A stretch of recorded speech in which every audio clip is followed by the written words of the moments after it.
Well, not only did we hear that from Senator John McCain, but Senator Lindsey Graham, who was also here with him, put his weight behind it too by saying the people who are now in charge of the country weren't elected, and those that were elected are now being detained. So how do we explain that back home? And they also called for the release of political prisoners as part of any negotiation. So these comments have caused an absolute uproar here in Egypt. A presidential aide last night said that Senator McCain is distorting the facts and that his clumsy comments were unacceptable. I mean, these comments also go against the U.S. official line that we've heard from Senator John Kerry last week, that the army was restoring democracy by removing Mohamed Morsi from power. And many Egyptians are very against any foreign influence into what they see as their own domestic affairs. Now, John McCain said they were here to learn and not to dictate or preach to anyone.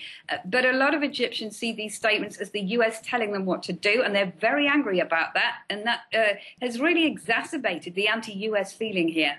Catherine, in the meantime, backers of the ousted President Mohamed Morsi have been going out every day for these sit-ins for over a month now. What might this end to negotiations, this reported end to negotiations, mean? Could the army remove the Muslim Brotherhood protesters by force?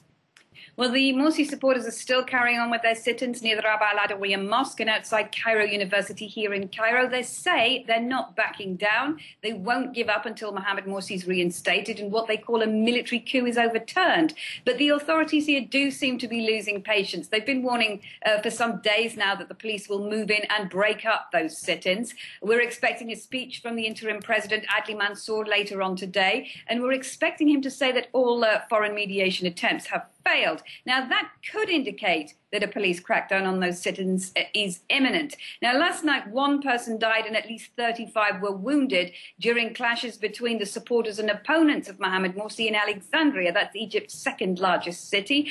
Demonstrators in a march supporting Morsi scuffled with army supporters, and birdshot and live ammunition were reportedly fired by protesters in those clashes. So you can see how tense the situation is.